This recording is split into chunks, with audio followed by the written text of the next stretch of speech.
Dans le podcast Addiction, du médecin Laurent Calica, Louis Bertignac s'est confié sur son addiction aux drogues, notamment à l'héroïne. C'était des toutes petites quantités, parce que j'avais quand même peur que ça m'abîme, a-t-il avoué. Le guitariste d'un groupe de rock qui devient accro à la drogue, un cliché?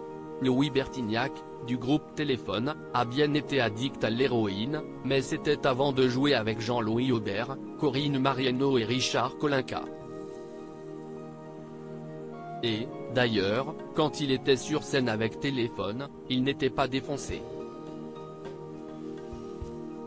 Dans le podcast Addiction, du médecin, psychiatre et addictologue Laurent Calica, Louis Bertignac a expliqué qu'il avait découvert la drogue, ou plutôt les drogues, au lycée, dans les années 1970. J'ai essayé un peu de tout, toutes les drogues dures pour commencer, mais j'en réessayais, juste une fois chacune. J'ai essayé l'héroïne, la morphine et la cocaïne en shoot. J'avais 17 ans, j'étais en première ou en terminale, je ne sais plus, a-t-il révélé, précisant qu'ayant un esprit assez scientifique, il voulait savoir de quoi il s'agissait vraiment.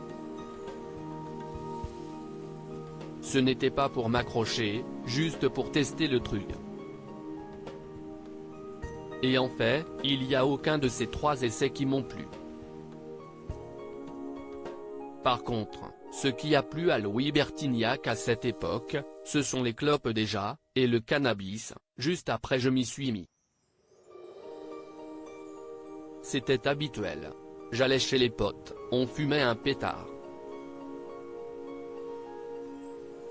C'était devenu une habitude, a-t-il révélé. Puis, il a redécouvert l'héroïne. C'est un copain qui m'a fait découvrir l'héroïne en suivant et avec des petites doses. Et là, ça me faisait moins peur et j'avoue que j'ai aimé la sensation que ça m'a apporté. Et cette fois-ci, Louis Bertignac est devenu un consommateur régulier. Je pense que le quart de gramme me durait facilement une semaine, voire 10 jours.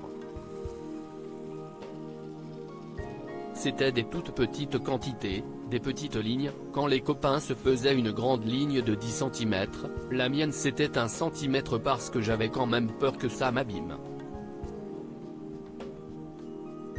Pendant Téléphone, chaque départ en tournée, c'était une occasion de décrocher. Je n'aimais pas du tout jouer défoncé, a complété Louis Bertignac. Quand j'étais avec Téléphone, à l'époque où j'étais vraiment dans l'héroïne, j'allais jamais répéter défoncé, et quand je partais en tournée, c'était justement la décroche. Je reconsommais quand la tournée était terminée et que je rentrais à Paris, sinon jamais. Et Alex de Carla Bruni de préciser, pendant Téléphone, chaque départ en tournée, c'était une occasion de décrocher.